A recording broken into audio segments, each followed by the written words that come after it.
The cargo ship drifted into Docking Bay 17 with a soft hiss of pressure seals.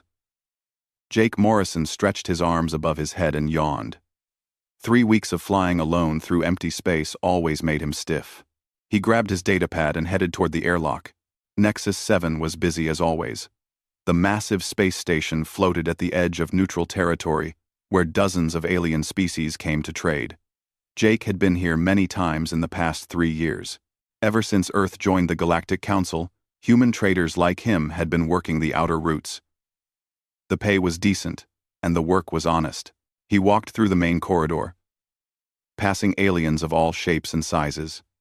Tall ones, short ones, ones with scales, ones with fur, and some that looked like they were made of rocks. Most of them ignored him.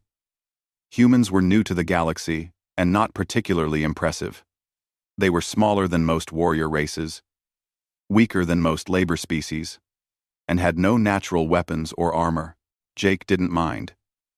He was just here to deliver his cargo and pick up the next load. Across the station, in the security office, Lyra stood at her post. She was a Valesian, and her kind were known throughout the galaxy as fierce warriors. Her scales were deep green with hints of gold, and her eyes could track movement that most species would miss. She wore the armor of a diplomat guard. Though she had earned it through countless battles, Lyra found most species boring.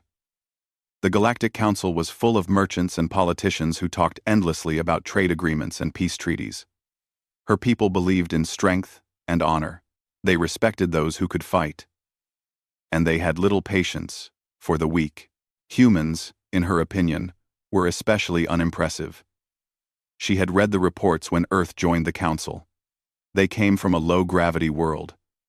They had no claws, no fangs, no armor plating. Their military technology was primitive compared to most spacefaring races. They were fragile and soft. She was reviewing security feeds when her communicator buzzed. A minor disturbance in the lower docks. Probably nothing serious. Lyra decided to check it out anyway. Guard duty was tedious, and she needed to stretch her legs. Jake had just finished inspecting his delivered cargo when he heard the sound. It came from behind a stack of shipping containers in a dimly lit section of the dock. A voice, high-pitched and scared, speaking in broken galactic common. "Please, no take. I pay later." "Please." Jake stopped walking. His first instinct was to keep moving. Getting involved in station business was usually a bad idea. But something in that voice made him pause. It sounded young. Frightened, he set down his datapad and moved quietly toward the sound. 3 large aliens had cornered someone against the wall. They were Krathians. Jake recognized them from their thick gray armor plating and the distinctive ridge of spikes along their spines. Each one stood at least 7 feet tall. They were speaking in harsh, guttural tones. The one being cornered was a small merchant, maybe 4 feet tall, with blue skin and large eyes. One of the Krathians grabbed the merchant by the arm. Jake's jaw tightened. He knew what this was. Pirates. Probably trying to kidnap the merchant for ransom or slave trade. He should call security. That was the smart move. But security might take 10 minutes to arrive, and this merchant didn't have 10 minutes. Jake picked up a piece of metal pipe from the ground. It wasn't much, but it was something. "Hey," he called out. His voice echoed in the empty dock. The 3 Krathians turned to look at him. One of them laughed. It was a deep, rumbling sound. "Human," the largest one said. "Walk away. This not your concern." "Let the merchant go," Jake said. His heart was pounding, but he kept his voice steady. The Krathians looked at each other. Then they started moving toward him. The merchant scrambled away, running toward the main corridor. Good, Jake thought. At least that worked. The largest Krathian cracked his knuckles. Stupid human. You know what happened to those who interfere with Krathian business? Jake dropped the pipe.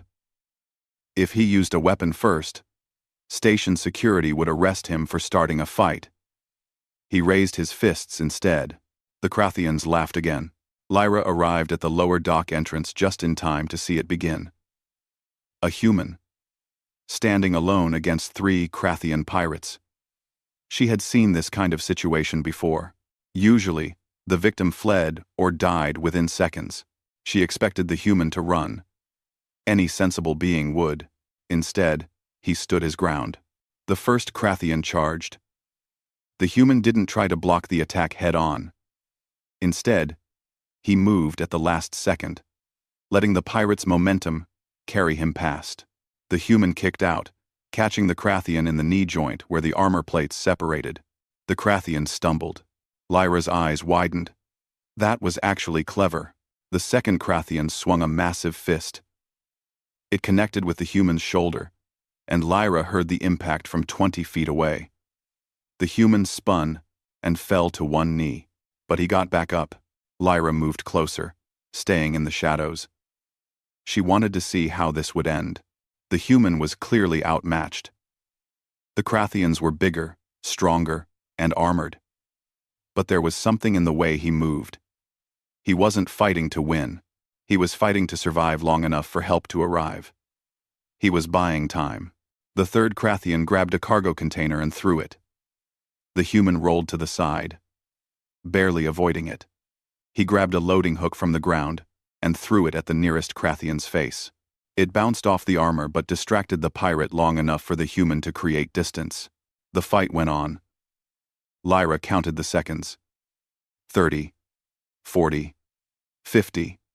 The human took hit after hit, but he kept fighting. He used the environment, throwing small objects, hiding behind containers, exploiting every advantage he could find. At 2 minutes, one of the Krathians was breathing hard. The human was bleeding from his mouth and limping, but he was still standing. At 3 minutes, the Krathians looked at each other. They were frustrated. This was taking too long, and the merchant had escaped. Station security would arrive soon. The largest Krathian spat on the ground. This not over, human. They retreated into the shadows of the dock and disappeared through a maintenance hatch. The human stood there for a moment, swaying on his feet. Then his legs gave out, and he collapsed. Lyra stepped out of the shadows. She looked down at the unconscious human, then at the blood on the floor, then at the dents in the cargo containers from the fight. In the Valesian language, she whispered words that surprised even herself. I wish he was mine. Jake woke up to bright lights and the smell of antiseptic. His entire body hurt. Every muscle screamed at him when he tried to move. He groaned and opened his eyes slowly. He was in a medical bay. The ceiling was white and curved. Through a window, he could see the stars and the distant glow of Nexus 7's main hub. An alien medical drone hovered nearby, its scanner lights blinking softly. You are awake, a voice said. Jake turned his head. Standing next to his bed was a tall alien with green and gold scales. She wore armor that looked both decorative and functional. Her eyes were sharp and intelligent, watching him with an intensity that made him uncomfortable. Who are you? Jake asked. His voice came out rough and dry. My name is Lyra. I am with station security. She poured water into a cup and handed it to him.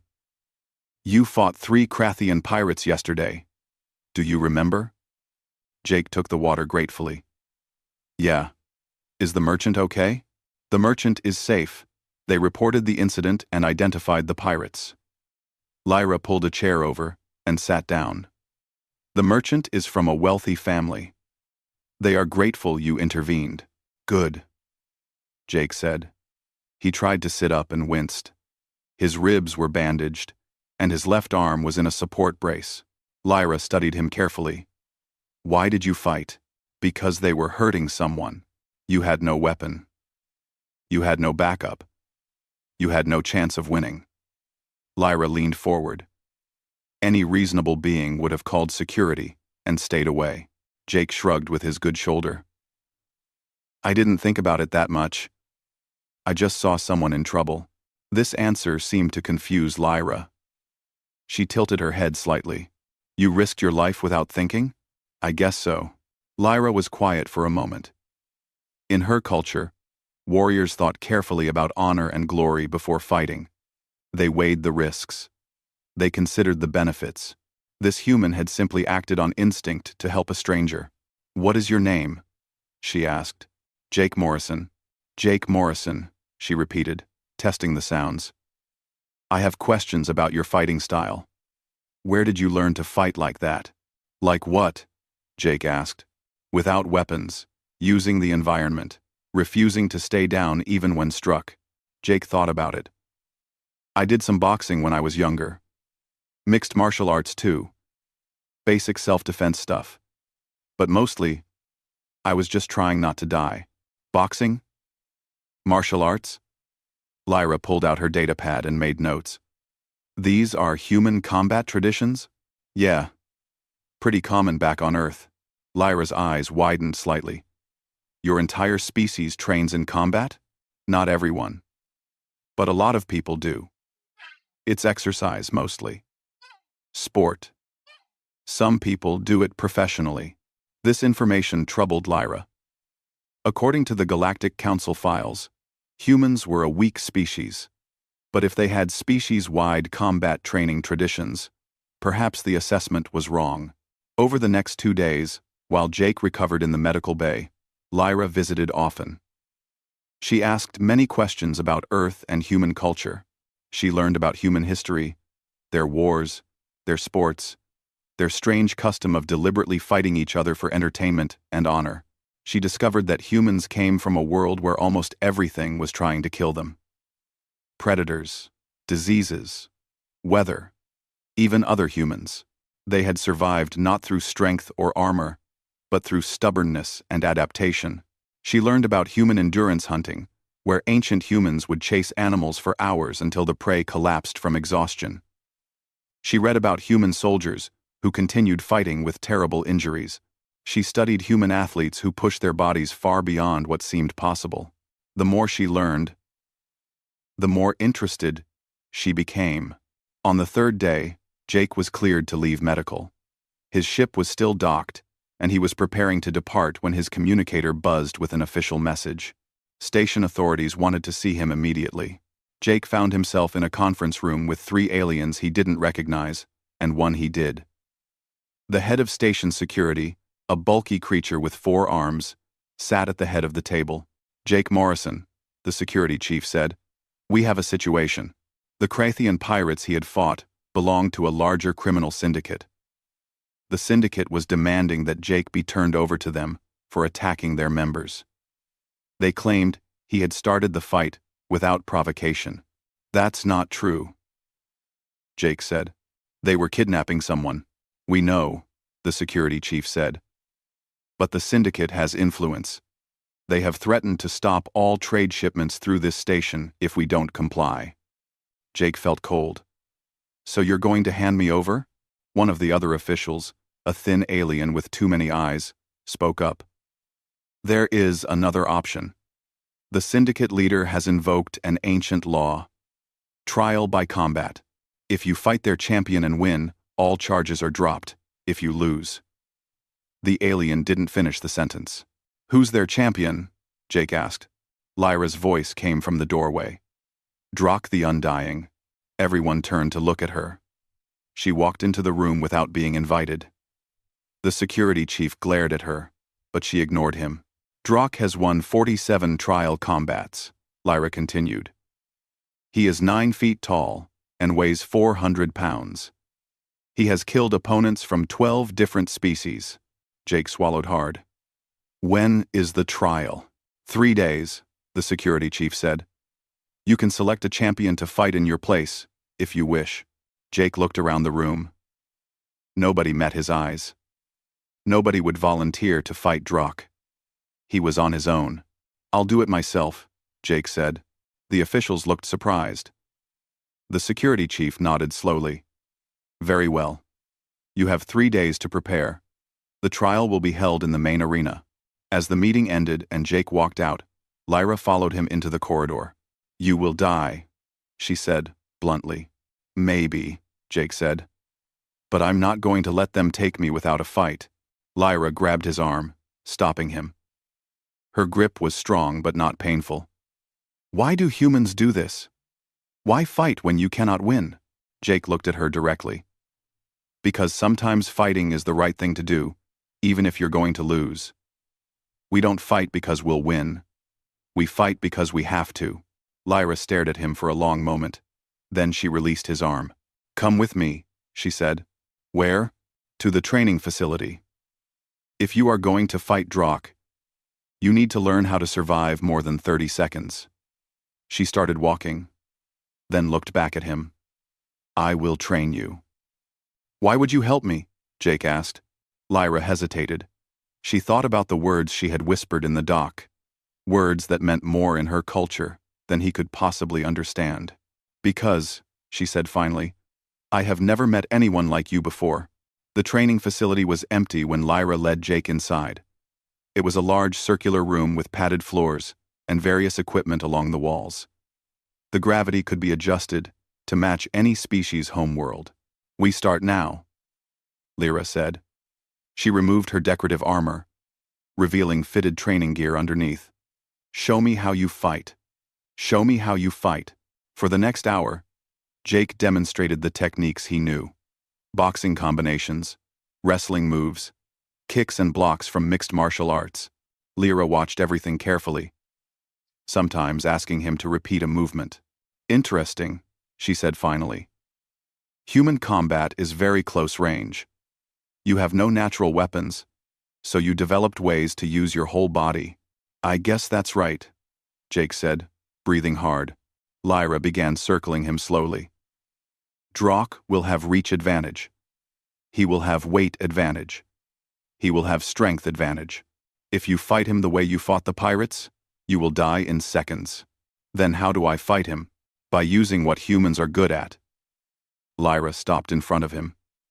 In the dock, you lasted 3 minutes against 3 opponents who should have killed you in 30 seconds. Do you know why you survived? Jake thought about it. I kept moving? Yes, but more than that. You adapted. Every time they tried the same attack twice, you had already figured out how to counter it. You learned while fighting. Lyra tapped her datapad, and a hologram appeared in the center of the room. It showed Jake's fight with the pirates from multiple angles. Here, Lyra pointed. The first Krathian charges at you. You dodge. 20 seconds later, he charges again, and you are already moving before he commits to the attack. You predicted his behavior. Jake watched the hologram. He hadn't realized he was doing that. Humans are adaptation specialists, Lyra continued. Your species survived on a deadly world by being flexible and persistent. We will use this. She dismissed the hologram. Drock is powerful, but he is predictable. He has won 47 fights using the same basic strategy. He overwhelms opponents with strength and fear. And if that doesn't work, then we exploit his other weakness. Lyra smiled, showing sharp teeth. Stamina. Lyra. Access. Over the next 3 days, Lyra put Jake through intense training. She taught him Valesian combat techniques designed for fighting larger opponents. How to redirect force instead of blocking it. How to strike at weak points in armor. How to maintain balance when being thrown around. But more importantly, she taught him how to endure. Valesian warriors trained their bodies to ignore pain and fatigue. They learned to push past the point where other species would collapse. It was similar to what human endurance athletes did, but more focused on combat survival. Pain is information, Lyra explained during one session. It tells you that you are damaged. But information is not the same as incapacity. Your body can continue functioning long after pain begins. Jake learned to recognize the difference between hurt and injured. He learned breathing techniques to manage his energy. He learned how to fall and roll to minimize damage. Between training sessions, they talked.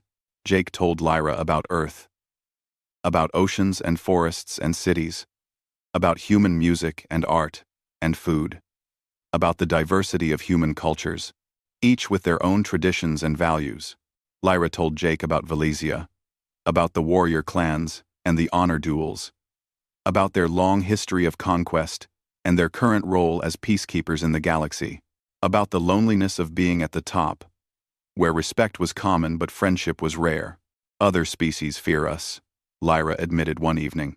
They were sitting on the training floor, both exhausted from the day's work. They respect our strength, but they do not like us.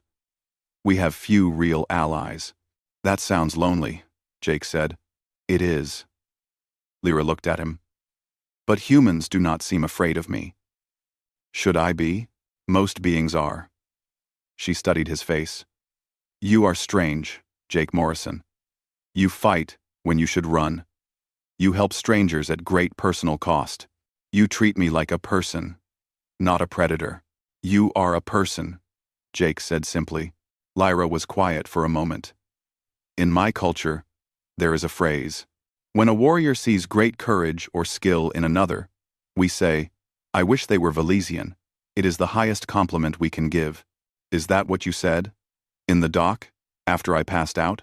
Lyra looked surprised. You heard that? No. But you just explained it. She looked away, and Jake noticed the scales on her neck had changed to a slightly darker shade. Was she embarrassed? Yes, Lyra admitted. I said it. I have never said it about another species before. I'm honored, Jake said. And he meant it. You should not be. It has caused me problems. Lyra stood up and began pacing. My commander is angry with me for training you. Other Valesians have heard what I said. They think I have lost my mind. Why? Because wishing someone was Valesian means more than respect. It means... She struggled to find the words in Galactic common. It means you see them as a potential equal, as someone worthy of standing beside you.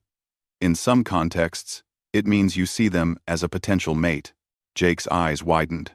Oh, I did not think about those implications when I said it, Lyra continued quickly. I was simply surprised by your courage. But now my fellow warriors are gossiping, and my commander thinks I have become attached to you, which is inappropriate for a guard. I'm sorry I caused you trouble. Lyra stopped pacing and looked at him. You did not cause it. I caused it by speaking without thinking. But I do not regret it. She sat back down. Jake Morrison, in 3 days you will fight Drock. I have taught you everything I can. But I must know. Are you afraid? Terrified, Jake admitted. Good. Fear keeps you alert. Lyra leaned back against the wall. Fear is not weakness. Cowardice is weakness. Fear is simply intelligence, recognizing danger. They sat in comfortable silence for a while. Lyra, Jake said eventually. Thank you. For all of this. For training me. For believing I had a chance. You do have a chance. Small, but real. She turned to look at him. And you are welcome. Jake Morrison. On the morning of the 3rd day, Jake woke early. The trial would begin at midday. He did light stretches and reviewed everything Lyra had taught him. When he arrived at the arena, thousands of beings had gathered to watch. The news had spread throughout the station. A human was going to fight Drock the Undying. Most had come expecting to see a quick execution. Jake stood in the preparation room, wearing simple combat clothes. No armor. No weapons. Just like in the dock, Lyra entered the room. She wore her full ceremonial armor now, polished until it gleamed. Are you ready? She asked. As ready as I'll ever be. She walked up to him and placed her hand on his shoulder. It was a Valesian gesture of respect between warriors. Remember everything I taught you. Adapt. Endure. Do not try to match his strength. Outlast him. I will. Lyra hesitated. Then spoke in her own language. The translator didn't pick it up, but Jake heard the emotion in her voice. What did you say? He asked. I said, may your courage carry you to victory. Lyra translated. It is what we say to warriors before battle. I'm Selv. Lyra Tracid. Gevenin. Thank you. The doors to the arena began to open. Light flooded in, and Jake could hear the roar of the crowd. Lyra stepped back. "I will be watching. Make me proud to have trained you." Jake nodded and walked toward the light. The arena was massive. It stretched 50 meters across, with a hard metal floor that had seen countless battles. Viewing platforms rose on all sides, packed with aliens from dozens of species. Cameras floated through the air, broadcasting the trial across the sector. Jake walked to the center and looked up. Somewhere in those thousands of faces, Lyra was watching. A door on the opposite side opened. Drak the Undying entered, and the crowd went silent. He was enormous. 9 feet of muscle and bone, covered in the thick gray armor plating that made Krathians so dangerous. Scars covered his body, each one a story of survival. His eyes were small and mean, fixed on Jake with predatory focus. In his hands, he carried 2 massive blade clubs, traditional Krathian weapons that could crush bone with a single hit. Drak walked slowly to the center, each step shaking the arena floor. When he was 10 feet from Jake, he stopped and smiled. It was not a friendly expression. "Little human," Drak said, his voice like grinding rocks. "I have killed 47 in trial combat. You will be 48. Jake said nothing. Lyra had taught him that responding to threats was a waste of energy. The arena master, a neutral official from the Galactic Council, stepped forward. "This is a trial by combat, sanctioned under ancient law. The rules are simple. Fight until one cannot continue or yields. Killing is permitted. There are no other restrictions." The official looked at both fighters. "Do you understand?" Drak grunted. "Yes," Jake said. "Then, begin." The official vanished into a protected booth, and Drak charged. He was fast for his size. Jake barely dodged the first swing of the blade club. The weapon passed close enough that Jake felt the air move. It hit the floor where he had been standing, and left a dent in the metal. Jake rolled to the side as Drak swung again. The second blade club came from a different angle. Jake couldn't dodge both. So, he did what Lyra taught him. He moved into the attack instead of away from it, getting inside Drak's reach before the weapon built momentum. He struck at Drak's knee joint, the same weak spot he had used against the pirates. Drak grunted but didn't slow down. He backhanded Jake with his free hand. The impact sent Jake flying. He hit the arena floor hard and rolled. His vision blurred. That single hit had more force than anything the pirates had managed. "Get up, human," Drak bellowed. "Give them a show before you die." Jake got up. His jaw felt wrong, probably dislocated. He grabbed it and shoved it back into place with a painful click. The crowd made sounds of surprise. Many species would have stayed down from that hit. Drak charged again, both weapons swinging. This time, Jake was ready. He watched Drak's shoulders, not the weapons. Lyra had taught him that the body telegraphs attacks before the weapons move. He saw the pattern: right weapon high, left weapon low, then reverse. Drak was strong but predictable, just like Lyra said. Jake dodged the first 2 attacks, then dropped flat as the third swing passed over his head. While Drak was recovering his balance, Jake swept at his legs. It was like kicking a tree.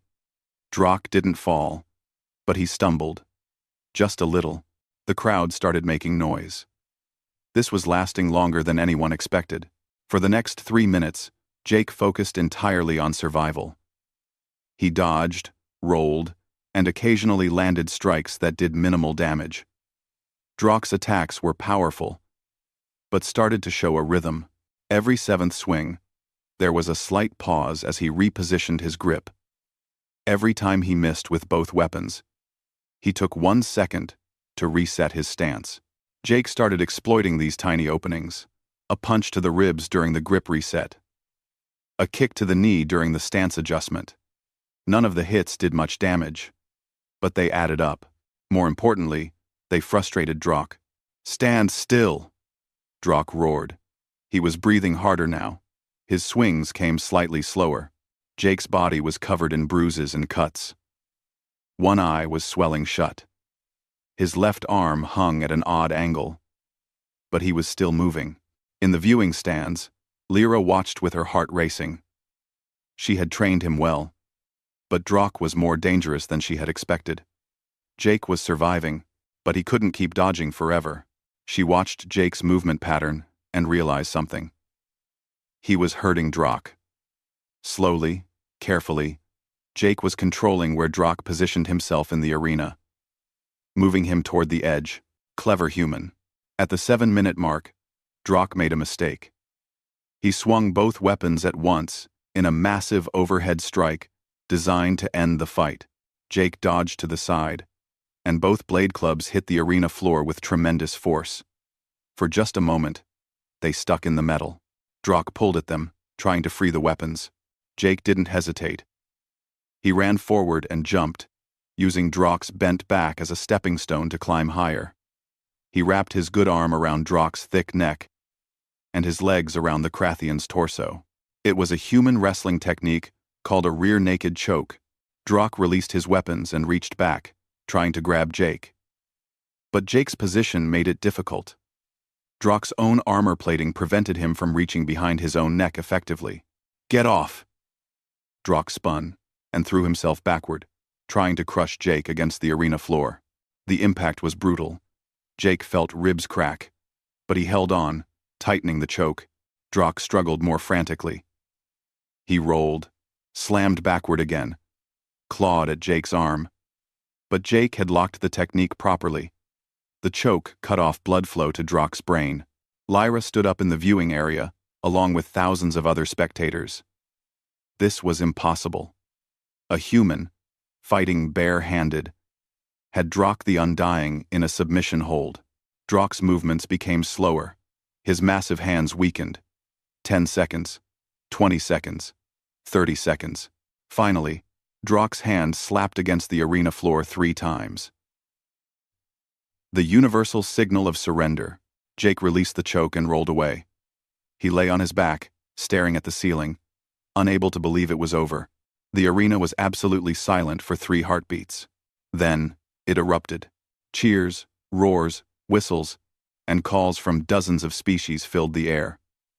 Cameras swarmed around Jake. The arena master rushed out to officially declare him the victor. Drock lay on the floor, breathing hard, staring at the ceiling in shock. In 47 victories, he had never been defeated. And now a human, a supposedly weak species, had beaten him without even using a weapon. Medical teams rushed in. They checked Drock first, then came to Jake. He had 3 broken ribs, a fractured arm, a dislocated shoulder, severe bruising, and multiple cuts. But he was alive. As they loaded him onto a medical stretcher, Jake saw Lyra pushing through the crowd. Her face showed an expression he couldn't quite read. Pride? Joy? Disbelief? She reached his side and looked down at him. "You won," she said quietly. "I did what you taught me," Jake replied through split lips. "Adapt. Endure." Lyra placed her hand over her heart, a Valesian gesture of deep respect. "You are worthy," she said in her own language, then switched to Galactic Common. "You have earned honor this day. Jake Morrison." As the medical team carried him away, Jake saw other humans in the crowd. Workers, traders, ship crew. They were all standing, watching him with expressions of pride. Something had changed. By surviving, by winning, Jake had changed how the galaxy saw humans. They were no longer just weak newcomers. They were survivors, fighters, beings worthy of respect. And for Lyra, watching him being carried to medical care, something else had changed. The words she had whispered in the dock were no longer just an expression of surprise. They had become something more. She truly wished he was hers. Jake spent 4 days in medical recovery. The advanced alien technology healed his broken bones and repaired his internal injuries, but the process was slow and painful. During that time, everything changed. The recording of his fight against Drock spread throughout the galaxy. Millions of beings watched a human defeat one of the most feared fighters in known space. News networks discussed it. Military analysts studied his tactics. Other species began to re-evaluate their assumptions about humanity. Human traders on Nexus 7 reported better treatment. Aliens who had ignored them now showed respect. Business deals that had fallen through were suddenly back on the table. One fight had shifted the perception of an entire species, but Jake barely noticed any of this. He was focused on healing and on the visits from Lyra. She came every day, sometimes twice. At first, she claimed it was to debrief him on the fight, to analyze what had worked and what could be improved. But as the days passed, the conversations became less about combat and more about everything else. They talked about philosophy and culture, about what it meant to be strong, about honor and duty and choice. They discovered they had similar views on many things, despite coming from completely different worlds. On the 5th day, Jake was cleared to leave medical. He walked out slowly, still sore but functional. Lyra was waiting for him in the corridor. "How do you feel?" she asked.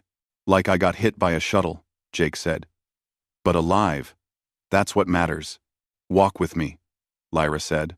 They moved through the station together. Everywhere they went, aliens stopped to stare at Jake. Some nodded in respect. Others whispered to each other. One group of young aliens even asked for his autograph, which confused him greatly. "You are famous now," Lyra explained. "Whether you wanted to be or not. I just wanted to deliver cargo and mind my own business," Jake muttered. Lyra's mouth curved in what might have been a smile. "Then you should not have fought 3 pirates to save a stranger." They reached an observation deck that overlooked the station's main docking area. Ships of all sizes came and went, carrying goods and passengers throughout the galaxy. "I have something to tell you," Lyra said. She seemed nervous, which was unusual for her. "My commander has disciplined me for training you." "What? Why? I won." "That is the only reason the punishment is not worse. I disobeyed orders when I decided to help you. I prioritized my personal judgment over military discipline." She looked out at the stars. "I have been demoted 1 rank and removed from my diplomatic guard position. Lyra, I'm so sorry." "Do not apologize." She turned to face him directly. "I made my choice knowing the consequences, and I would make it again." "Why? Why risk so much for me?" Lyra was quiet for a long moment. "Do you remember what I told you about the phrase, 'I wish they were mine'? You said it meant respect, and sometimes, something more." "Yes." Lyra's scales shifted color slightly, darker around her neck. "I need to explain something about Valesian culture. We do not love easily. We are a warrior race, raised to be strong and independent. Emotional attachments are considered weaknesses by many of my kind." Jake waited, sensing she had more to say. "But when a Valesian warrior does form an attachment, it is absolute. We choose carefully. But once we choose, we are completely committed." She looked directly into his eyes.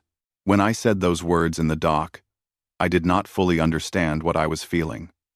But now, after training you, after watching you fight, after talking with you these past days, I understand." "Understand what?" "That I have chosen you, Jake Morrison." The words came out firmly, with no hesitation. "In Valesian terms, I wish you were mine. Not as a warrior of my species, but as a partner, as someone to stand beside, as a mate." Jake felt his heart race. "Lyra, I don't know what to say." "You do not have to say anything yet. I know this is sudden. I know we are from different species with different cultures. I know there are 1,000 practical problems with such a pairing." Lyra's voice softened slightly. "But I am a warrior. I do not lie about what I want, and I want to explore what could exist between us." Jake thought about the past week, about fighting beside this incredible being, about the conversations they had shared, about the way she had believed in him when everyone else thought he would die. On Earth, Jake said slowly, we have a similar concept. When you care deeply about someone and want to build a life with them, we say we're falling in love. Love, Lyra repeated. It is considered important to your species. Very important. And is this what you feel? Are you falling in love with me? Jake smiled despite his nervousness. I think I might be. You're brave, honorable, and you saved my life in more ways than one. You also terrified me a little at first, but now I can't imagine not having you around. Lyra's scales brightened slightly, the Valesian equivalent of a blush. Good. Then we will explore this together. What about your people? Won't they disapprove? Many will, but some will understand. And those who matter most to me already know. Lyra moved closer. Besides, I am already demoted and reassigned. The worst has happened. Now I am free to make my own choices. Reassigned where? I have been transferred to Frontier Patrol. I will be traveling to different systems, investigating security concerns, helping establish diplomatic relationships. She paused. It is a position that requires a ship and someone who knows the outer trade routes well. Jake understood immediately. You need a pilot. I need a partner, Lyra corrected. Someone who understands both the dangers of space and the importance of protecting others. Someone adaptable and brave. Someone who fights not for glory, but because it is right. That sounds like a job description written specifically for me. Perhaps it was. Lyra tilted her head. What do you say? Jake Morrison. Will you join me? Well, Lyra Telter. Will you join me? Jake thought about his old life. Flying alone through empty space. Delivering cargo. Living day to day. It was safe and predictable and lonely. Then he thought about the possibility before him. Traveling with Lyra. Facing challenges together. Building something new between two species who had just met. Yes, he said. Lyra stepped forward and placed her hand on his shoulder, then touched her forehead to his. It was a gesture of intimate trust in Valesian culture, only shared between closest companions. Thank you, she whispered. They stood like that for a moment, two beings from different worlds, beginning something that neither fully understood but both wanted to try. Over the next 2 weeks, Jake prepared his ship for the journey. He sold his cargo contracts and informed his contacts that he was taking a new position. Other human traders congratulated him, though some looked envious. Working alongside a Valesian was now considered prestigious.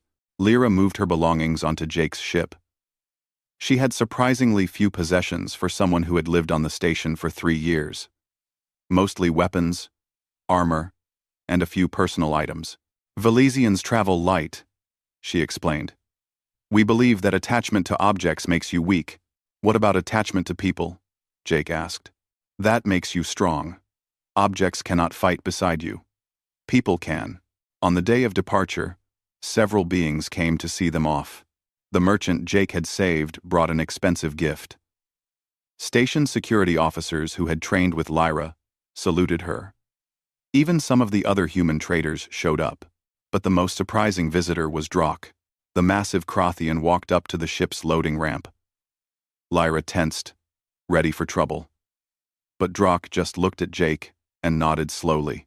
Human fought with honor, Drock said in his rough voice. Drock respects this. You teach me that strength comes in many forms. Thank you, Jake said, genuinely surprised. If you ever need warrior to fight beside you, send message. Drock remembers those who show him truth. The Krathian turned and walked away without another word. That was unexpected, Jake said. You changed his understanding of the universe, Lyra replied. For a warrior like Drock, that is a profound gift. They boarded the ship. Jake took his seat at the pilot's controls. Lyra sat in the co-pilot chair, studying the instruments with interest. Ready? Jake asked. Ready, Lyra confirmed. Jake activated the engines. The ship lifted off smoothly and moved toward the station exit. As they cleared the docking bay and entered open space, the stars stretched out before them in an infinite array. "Where to first?" Jake asked. Lyra pulled up a star chart. "There is a system 3 days from here. Reports of smuggling activity. The local authorities have requested Galactic Council investigation." "Sounds dangerous." "Probably." Lyra looked at him. "Does this concern you?" Jake thought about the past few weeks. About fighting pirates and surviving a trial by combat. About finding someone who understood him in a way no one ever had before. About choosing to stand up, even when it would be easier to walk away. "No," he said with a smile. "Dangerous is what we do." Lyra's scales brightened with pleasure. She reached over and took his hand. Her grip was strong and warm. "Then let us go do dangerous things together, Jake Morrison." The ship jumped to faster-than-light speed, carrying them toward their first adventure. Behind them, Nexus 7 grew smaller in the distance. Ahead, the unknown awaited. And for the first time in years, Jake Morrison felt like he was exactly where he was supposed to be. Not alone in space, delivering cargo to strangers, but beside someone who chose him. Someone who saw his worth when others saw weakness. Someone who wished he was hers. And in the quiet of the ship, as they traveled toward whatever came next, Jake whispered something in return. Words that meant everything. "I'm glad you're mine too."